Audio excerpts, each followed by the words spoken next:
Good. Hello, everybody, and welcome to this week's edition of Greet the Week. This is Jan Moray, and I have here our co-host, Mona Duncan. And today our topic is make time to take time. She says, a common refrain in our rush lifestyle is, I don't have time. Oh, wait, there's a shelter-in-place pandemic that is organically giving us time. How's it being handled? Is it increasing our peace or our distress? So, Mona, what's on your mind here? Well, I'm wondering if maybe it's not so much time as much as it is the ticking clock, as much as it is the beating of our heart and the thoughts of our mind. Yeah. That I like to, you think, well, whether it's working at work, or whether you're at home, whether we just take a little coffee break. But all too often, you sit down to maybe have a cup of coffee, but then you check your emails or you check your phone, or this happens or that happens, or you want to fix something here or do something there. And that break turns out to not be very restful. Yeah. It turns out to be, it's a deep connection from the things that you want to do. And so was thinking more about, it seems as though we, the people, have this ongoing conflict with time. And that as much as I have personally learned to overcome and grow, and it's still, there's always that tension there. There's that tension of what I want to do and the time to get it done. And since we're more alike than we are different, and we probably all experience this type of tension, that we live in a world where nothing stays fixed. Right. Nothing stays done. I mean, it's cyclical. And so I wanted to share some thoughts with you that I've used, and I use them over and over and over because nothing does stay fixed. No, it doesn't. It keeps changing. We have to accept that. That's part of life, right? Well, we do have to accept that, but maybe some of the patterns that we've used work beautifully if we use them rather than getting upset because they're no longer working as effectively as it did before. And so, as usual, if anything resonates with you, take it and use it. If not, just love me anyway and go on. So I wanted to start out about looking at time is to settle the past, engage in the present, and trust the future. And all of these involve some degree of thinking through, of pondering. I like the word ponder. Yeah. It's just like, it's rolling things over. It's just considering, because reality is what it's supposed to be. And sometimes we don't want to accept that. No, we don't. Yeah, I mean, there are no accidents.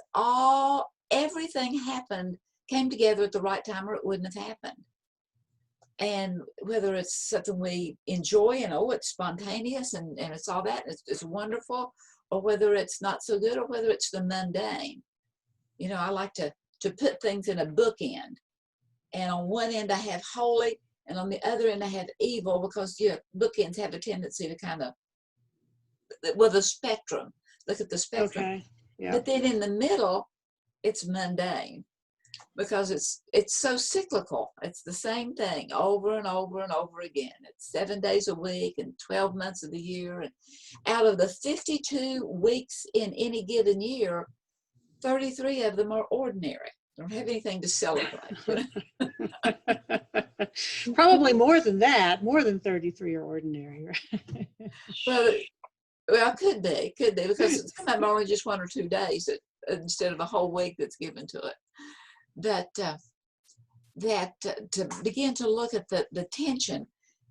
Matter of fact, in doing exercising every morning, I like to do a lot of stretching, and I reach up, and then I release it, and it just feels so good to release. But we just to literally like down like a rag doll from that stretching, or the stretching out, and then release that tension. But we have to have some tension, or we wouldn't stay erect. We wouldn't stay up. So there has to be some tension in life. It's just that when it gets to be too much. Yeah. Yeah, I But mean, the tension is what makes it interesting. And then we feel good when we're able to get through it, and when we're able to successfully work through the tension or any obstacles that come up. You do get a sense of satisfaction that you successfully made it through there. And and so right, that kind of breaks up the mundaneness of the week, is to right. have these unexpected things come up, as long as, like you said, it's not too much so that we become overwhelmed. Yeah. That's as we begin to be awakened. And it's kind of like, coming out of your sleep, whether it's the alarm goes off or whether you just wake up naturally. But you're still kind of groggy, Mm-hmm. and maybe the alarm goes off again. You have to punch it again. Say, yeah, I'm awake. Well, you are, but you're not. You are, but you're not. It's like shutting off that alarm and going back to sleep again and again. But when aroused, declaring, I'm awake. Well, no, we're in limbo.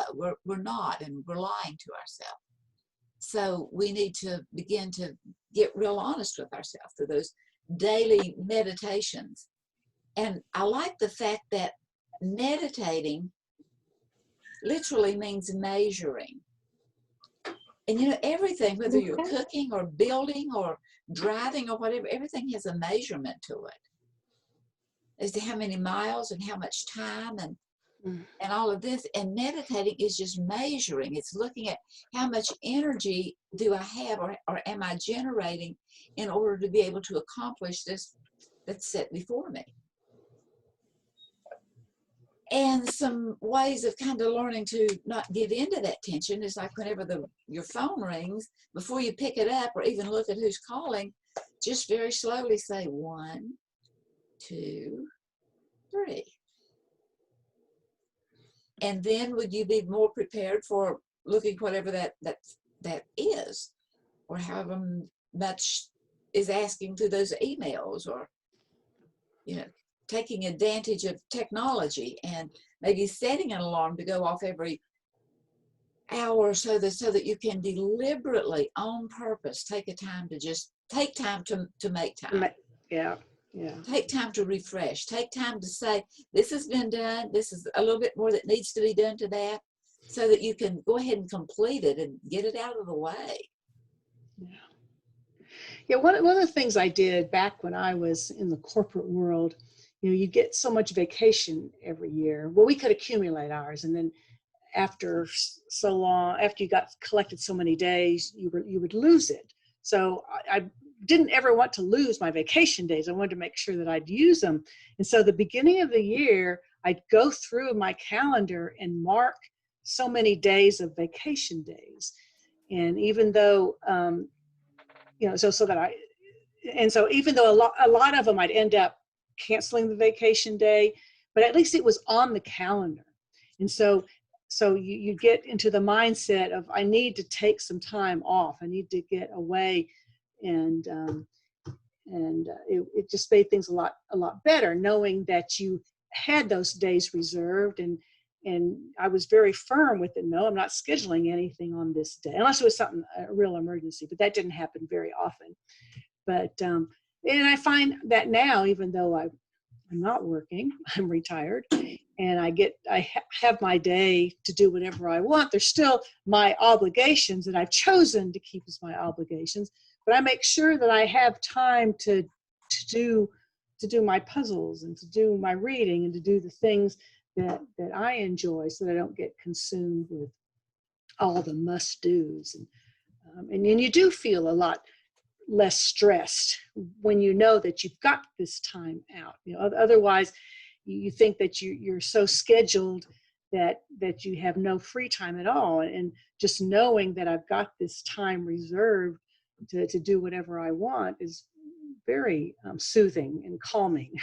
Exactly, and looking forward to it. That I have that Yeah, down, whether it's just a few minutes in this day, or whether it's a whole day next week. yeah, And yeah. so it's settling the past, engaging in the present, and trusting the future.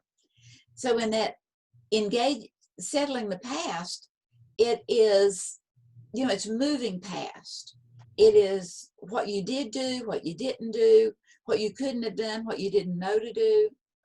It is also moving past rather than continually going back there. And it's choosing deliberately on purpose to begin to, move past, and maybe even to begin to mix in a little forgiveness there. Yeah. Toward you and toward others and toward the weather, toward whatever needs to be forgiven or whatever needs to be released and let go. And to kind of have some benchmarks that, whether it's settling the past or engaging in the present or going on to the future, it's that to handle pain with compassion for everyone. Compassion for you, compassion for, those that are causing the pain, or that we want to attribute to them to have having caused the pain. And to enjoy pleasant things fully and openly. Yeah, that's a very important thing, to cherish that time and to be a present at that time, and really enjoy what's going on and be thankful that you're able to have that time to yourself and to do those things. Or with others. And with others. Oh, yeah. I mean, enjoy it, live it to the fullest, and, belly laugh and, Yeah. and climb that highest peak and whatever. And then in trusting the future as well as engaging in the past, connect to neutral, begin to take a balcony position rather than being so, you want to be engaged, but not to the point of being controlling. Be engaged and, make a decision, make a part of that choosing to release the past, make a decision in the present to listen, to be honest, to decide to care, even if you can't do it, even if the answer is no, you can care about something, deciding to find meaning in everything, that it has a purpose, to make a practice to always do the best that you can do, so that whenever you are working and are that you say, well, am I giving it my all? Am I doing my best? Am I wasting time? Am I making it longer? Am I using what's beneficial? Well, when you know that you're doing your best, you do feel good about yourself, because when you do something just half-heartedly, you can't take pride in your work. And then you might feel defensive if somebody comments that you didn't do, that it's not up to your previous level of competence, and you can get a little upset about that. But it's to think back and say, did I give it my all? And because you can be proud of yourself and what you're doing. I mean, when you're not giving it your best, and you're not putting the time and effort into something, and you kind of feel bad about yourself too. But whereas if you can do the best work that you can, that helps you to feel much better. Exactly. It gives you more energy. Yes, it does. To do it right. And if you realize that, my whole history is of giving it a lick and a promise, I'll do a little bit now and do it better later. But how many things do you not get back to? Mm-hmm. Well, it's not finding time, it's actually making time. And we have to make time to do those. But if it's in the past, it's already in the past. So forgive it and just move forward and feel that energy inside, that I'm a little bit more limber now, because I'm not holding that tension from when I didn't do my best, because I'm learning to.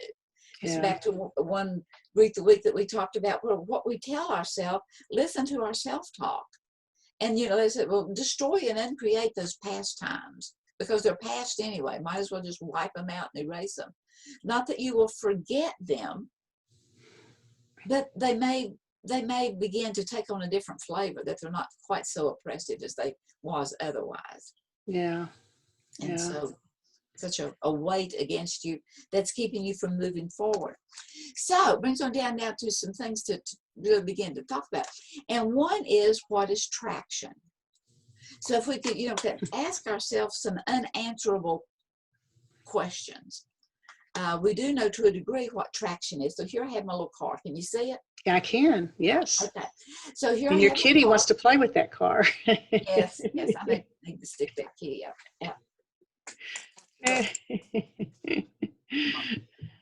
Oh. Okay. And I wrecked my car in the meantime. Uh-oh. Well, it fell and I don't know where it went. Okay, well, you'll just have to imagine my little car again because it fell. I don't have another one that can pop a wheelie, but you know, I've used it before. That you have all four wheels are here, and whenever we start going just back on those back wheels of the emotions, we have a tendency to pop a wheelie, and we're not moving forward because we don't have any traction on what we're actually doing. And once we don't have that traction. So what is traction? Traction is what gives you the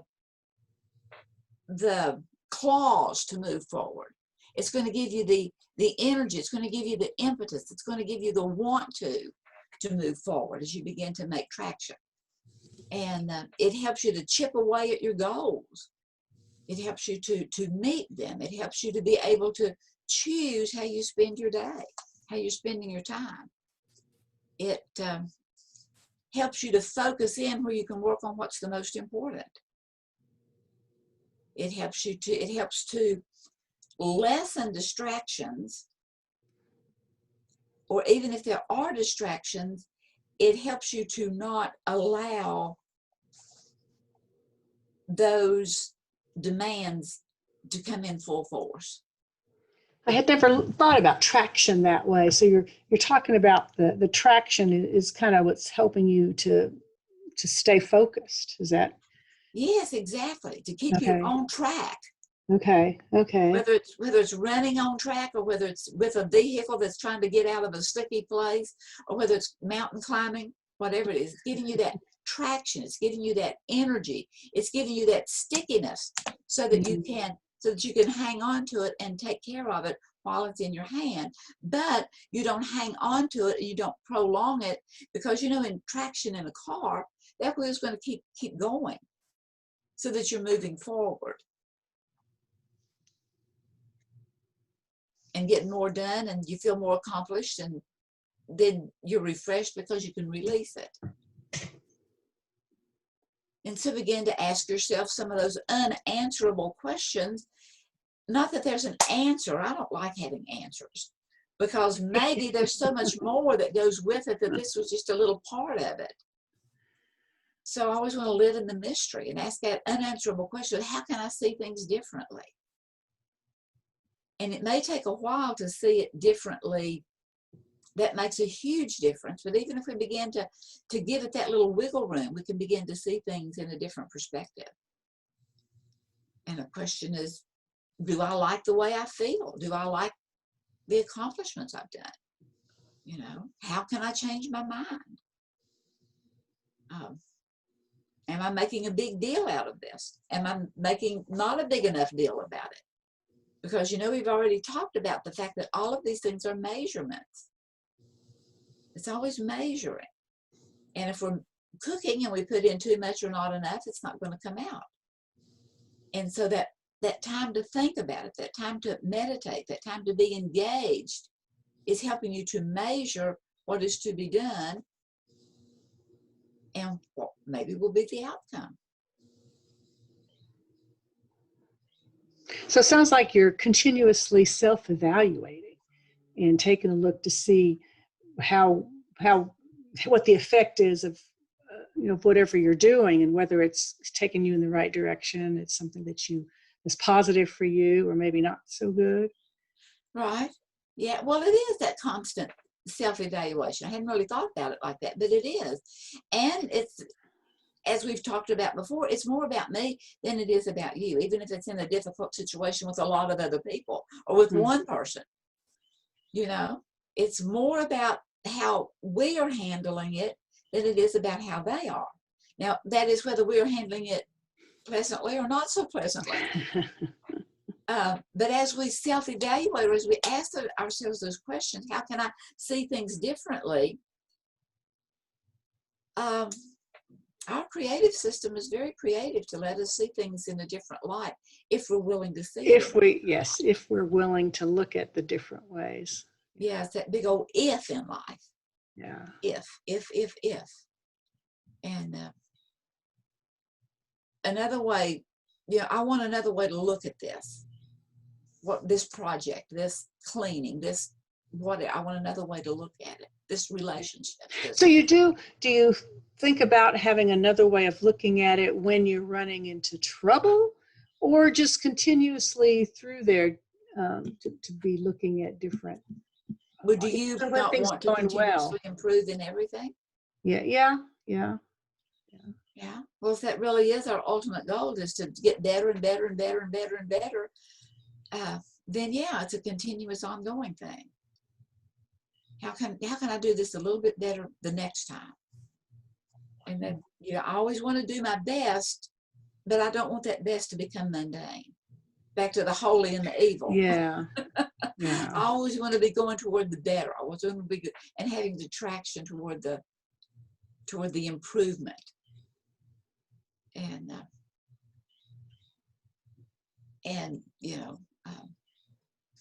we will see things in a different light when the reality is that it's for our own best interest. That ultimate question is what I'm doing. Is it bringing us closer together, pushing us further apart? Yeah. When we can always see that it will be for the best. And I'm not talking selfish and just no big deal, okay? I'm saying that because and one of the things you have to begin to look at the fact that is to just, to love others, to care about them. Because whenever, love your neighbor as yourself, when I can love you as much as I love me, and people, well, I don't love myself. Well, you really do, or you wouldn't be so selfish. I mean, let's just get honest there. You do love yourself, or you wouldn't always be thinking about you and how you could do to someone else because they've hurt you. And once we do begin to love ourselves, we can really love ourselves enough that we can love others also, even when they're being a royal pain. Right. And making things extremely difficult. But if things are going well for you, and you're just going along your life, just moving forward, unless you're making the conscious effort to be aware of what other people are doing, you don't really know that anything's wrong or that things aren't going, that things could be better, because you're being selfish. You're just looking at yourself. You're not really paying attention to what's going on around you. And so you have to make a conscious effort to be aware of what your impact is on other people and how things are going there. So, otherwise you might think everything's going well in your life and you don't need to do anything different. And so what I'm hearing you say is that you need to be constantly aware of what's going on and questioning whether is this the best I can be and this is the best I can do. Exactly. I'm glad you're seeing it that way, because that's where I'm intending. Okay. It's back to the fact that I'm waking up, but I'm so groggy and all this. And you say, well, I am awake, but you're lying to yourself. You're not awake. Yeah. Because if things aren't going that smoothly with co-workers, with housemates, with all these things around, if it's not going so smoothly, you know what? We're part of the problem as well as part of the answer. Right. Yes, absolutely. Because the dynamic is between two people. Mm-hmm. It's not just them. It's how the two of us interact together. Mm-hmm, mm-hmm. And if we want to put the burden on the other, we're just blinding ourselves. Yeah. We're putting our blinders up so that we can't see how we're part of the problem. We're in denial that we're part of the problem. Mm-hmm, mm-hmm, mm-hmm. And so I make no decisions by myself. Today, I wrote out on a piece of paper. Today, I will make no decisions by myself. If I make no decisions by myself, then this day is the day that will be given to me. So this is what I want from today. And I mean, you know what? I have a lot of things I want. And I have written them down. And I read this to myself every day. This is what I want from today. And because I realize that everything is at reciprocity. You cannot take what you do not, you cannot give what you do not have. You cannot have what has not been given you. So because this is what I want from today, this is what I am willing to give to today. Okay, are you with me? Mm-hmm. Because this is what I want from today, this is what I am willing to give to today. I am willing to give acceptance, contentment, relaxation, communication, abundance, competency, success, health, wealth, supply, creativity, accomplishment, divine direction, love, fun, wisdom, sanity. And because this is what I want from today, that is what I'm willing to give to today. And so, however, what I'm wanting from today sometimes it's self-sabotage. Sometimes it is, yes, unfortunately. And so if I'm doing something one way and I'm thinking I'm being very creative, and someone gives me a suggestion that is creative in a different way, how am I going to handle it? Because you need to give, can at least be open to it. And I'm not saying that you shut everything down and go with their creative suggestion. I'm saying that part of it, the answers are part of the problem, and part of the problem is part of the answer. And it's kind of that backwards, crazy, mixed up law about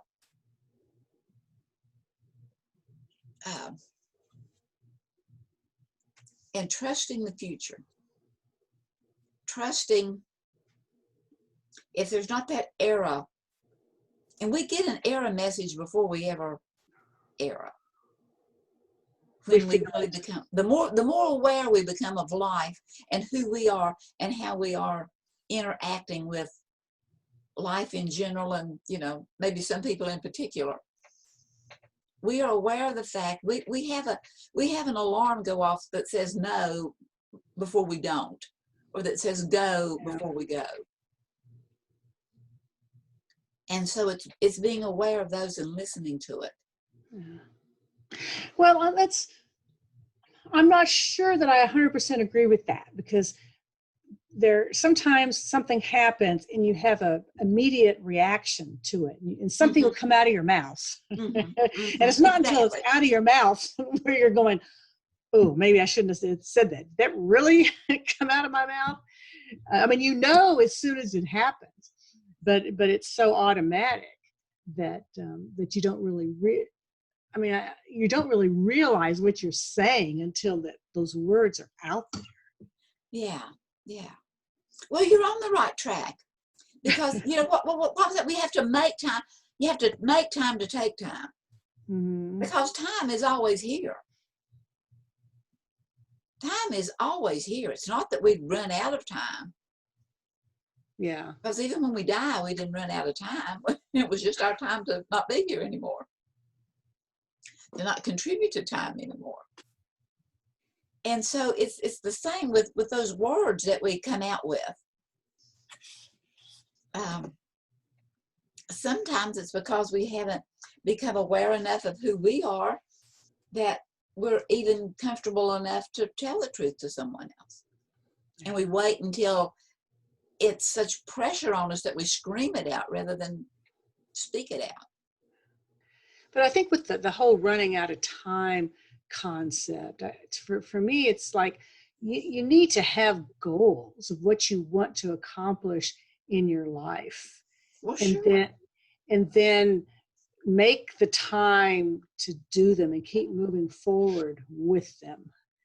And, it's kind of like when you're getting ready to go on a trip. There's just so many things you want to get done before you go. And so you just line it all out and decide, I have to do this, this, this, and this, and I'm making the time to get it all done, to make sure it happens, and don't, be aware and don't allow, because you talk about, you've read things about people who regret certain things that they didn't do before they died or retired or whatever. And it's to become more aware of what it is that you do want out of life, and then be proactive and be deliberate in what you're doing so that you're making progress towards that end that you want. Yeah, but that list of to-do things before you go on vacation or die, whichever. Right. Are you telling me that when you leave for vacation, everything is done that you wanted to get done prior to? Pretty much. Pretty much. Pretty much. And I strongly suggest to you that can be true even in life, but even as we begin to live our life every day, settling all of our accounts. And it starts with settling them within us. Yeah. And yeah, I'm not here to argue anything. I'm here to help me learn and pass on the things that I am learning, that has made my life so much more pleasant and comfortable and happy, and without even thinking about happiness. It just goes smoothly. And that's not to say that I am never past a deadline. As a matter of fact, there's several things that needs to be done like today, and it won't be today. And sometimes, we have to be like Scarlett O'Hara. Oh, well, tomorrow is another day. But even with that, even with not getting it all done, keep it in the back of your mind to spur you on, to give you traction, to keep on keeping on. To keep you going. Yeah. Yeah. And in realizing that there's only so much time, 24 hours in a day, because of the way the world turns, we don't know how many of those 24-hour days we will have. Right. So live every day to the fullest of enjoyment. And I'm not talking laughing, ha ha. I'm talking just contentment. As much as within us. And there's more within us than we give ourselves credit for. Yeah. Yeah. As we really listen to, and instead of saying, yeah, I'm awake. Yeah, I'm awake. I'm really not awake. And as I waken up and to be aware of what's going on and how maybe I can do or not do something that would help to contribute to the overall environment. And it's a both and. It's not just a stop doing, it's also a do doing. Right. And it's the timing of it. It kind of goes back to our time. Right. Which, speaking of time, we're out of time here. Exactly. So good food for thought for today. Thanks, Mona. Thanks to all our guests here. I'll stop the recording and we'll see you next week for another edition of Greet the Week.